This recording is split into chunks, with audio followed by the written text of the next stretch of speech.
మరోపక్క వైఎస్ అవినాష్ రెడ్డి ఎక్కడికి తప్పించుకొని పోవడం లేదని ఏపీ ప్రభుత్వ సలహాదారు సజ్జల రామకృష్ణారెడ్డి అన్నారు. అవినాష్ రెడ్డి విచారణకి సహకరిస్తున్నారని సజ్జల గుర్తు చేశారు. అవినాష్ రెడ్డికి సంబంధం ఉంటే అప్పుడు ముఖ్యమంత్రిగా ఉన్న చంద్రబాబు వదిలేవారా అని సజ్జల ప్రశ్నించారు. నేరుగా అక్యూజ్డ్ అని రాయడం మొదలు పెట్టారు. వేరే కేసుల సందర్భంలో కూడా వాళ్ళ అఫిడవిట్ కౌంటర్లో వేస్తూ అప్పుడు అనుమానం వచ్చి వీళ్ళు ఏదో కోయర్సివ్ దీనికి పోతారేమో కాబట్టి యాంటిసిపేటరీ బెయిల్ కావాలని వెళ్ళారు. అది లీగల్గా కాన్స్టిట్యూషనల్గా ఆయనకున్న రైట్. దానికి సంబంధించి అది సబ్జుడిస్ కోర్టులో ఉంది. అలాగే సుప్రీంకోర్టులో కూడా వీళ్ళ మూవ్ చూసి అనుమానం వచ్చి మళ్ళీ సుప్రీంకోర్టులో కూడా వేశారు. ఇది అందరికీ తెలిసిన వాస్తవాలే.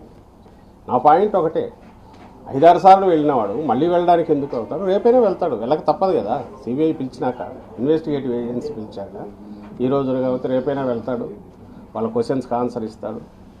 ఒకవేళ వాళ్ళు ఏదైనా ఎక్స్ట్రీమ్ చేస్తే దాన్ని ఫేస్ చేయడానికో లీగల్గా ఇది చేయడానికి సిద్ధంగానే ఉంటాడు. దాని గురించి ఎక్కువ ఊహించుకొని ఇది చేయాల్సిన అవసరం లేదు. దాని మీద ఊహించుకొని ఇది చేయడం కాకుండా సిబిఐ వాళ్ళు ఏదో చేయబోతున్నారని దాని మీద మళ్ళీ రాస్తున్నాయడం కూడా అత్యుత్సాహం కనిపిస్తుంది. లేదా నేను ఇంతకుముందు అన్నట్టు ఆ సెక్షన్ ఆఫ్ మీడియా దురుద్దేశాలు కనపడతాయి తప్ప వాస్తవం అయితే అది కాదు. ఆఖరికి అసలు సంబంధం ఎలాంటిది లేని ఈరోజు కూడా వాళ్ళు అంటున్నది అదే తుడవడమప్పుడు వాళ్ళ నాయన భాస్కర్ రెడ్డి వీళ్ళు ఉన్నారు అంటున్నారు. ఆయన తీసుకెళ్లి జైల్లో కూర్చోబెట్టారు. అసలు ఆ తుడిచేప్పుడు వాళ్ళు ఉన్నారా, మిగిలిన వాళ్ళు ఉండే వాళ్ళ సంగతి ఏంది, అసలు ఎవరు అసలు పర్పెట్రేటర్ చేసిన వాళ్ళు ఎవరు, ఆ చేసిన వాళ్ళు మేమే చేసినామని ఒప్పుకున్నారేమో రోడ్డు మీద తిరుగుతున్నాడు కేవలం అప్రూవల్. మరి నేనే నరికినాను నేను కొట్టినానన్నోడు రోడ్డు మీద తిరుగుతున్నాడు. వాడికేమో ప్రివిలేజెస్ ఇచ్చి చేస్తున్నారు.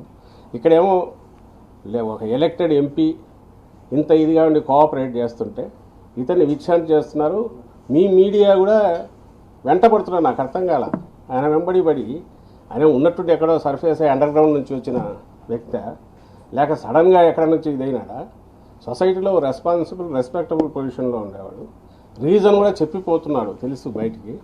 అయినా సరే వెనకబడిపోయి సినిమా షూటింగ్ ఏం చేస్తున్నాడో నాకు అర్థం కావట్లా. వెంటబడేది మీడియా పోవడం అంటే టు క్రియేట్ సంథింగ్, ఏదో ఒక నేరస్తుడు తప్పిపోతున్నాడు, ఒక నిందితుడు తప్పించుకొని పోతున్నాడు అనే ఇమేజ్ క్రియేట్ చేయడానికి.